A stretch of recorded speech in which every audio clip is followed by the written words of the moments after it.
Welcome to Foxtecc. In this video, I'll show you how to change notification sounds on your iPhone. Whether you want a new text tone, a different mail alert, or even a custom sound for specific apps, iOS gives you a few options to customize the way your iPhone notifies you. Some sounds can be changed directly in the settings, while others depend on the individual app. Let's go through this step. Start by opening Settings and tapping Sounds and Haptics. This is where you'll find all the sound options for system notifications. Tap on the specific notification type you want to change, like text tone, new mail, or calendar alerts. Once you select one, you'll see a list of available tones.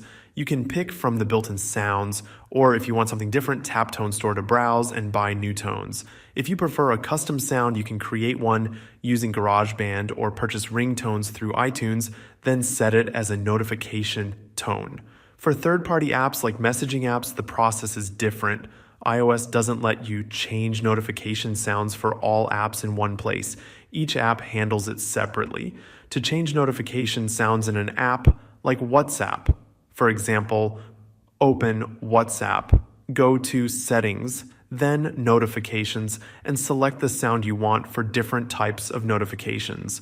Some apps offer this option while others don't, so you'll need to check each app's settings individually. That's how you change notification sounds on an iPhone. If you found this video helpful, make sure to like and subscribe to Foxtecc for more iPhone tips. Thanks for watching, and see you later.